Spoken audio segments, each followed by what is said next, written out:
With me so far? Okay. All it's saying is you can pick any number between y1 and y2.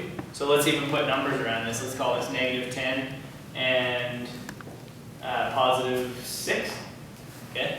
Pick any number between -10 and 6. You want to give me one? 2.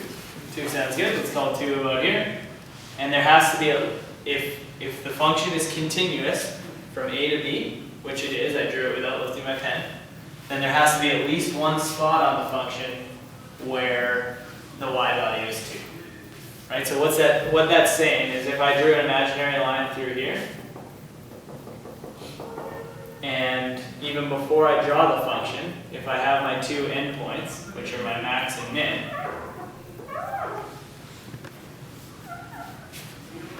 if I've got this imaginary line at y equals 2, there's no way that I can draw from this point to that point without lifting my pen, without going through that little line, right?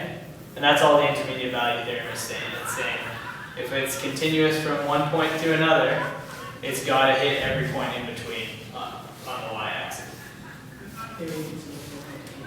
Right? Yeah. So let's talk really quick about when you might see the intermediate value theorem on the test. It often happens when they're saying prove that there's a 0 or prove that there's an x-intercept. So if they say, let's say they do this exact same question, but point A is like, they say it's whatever negative, let's just say they say it's less than 0.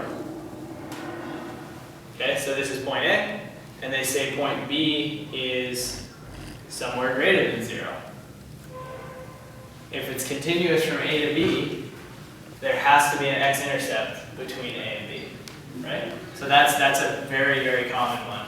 So you just have to say, oh, from the intermediate value theorem, if it's continuous, then you have to cross the x-axis at some point in that interval.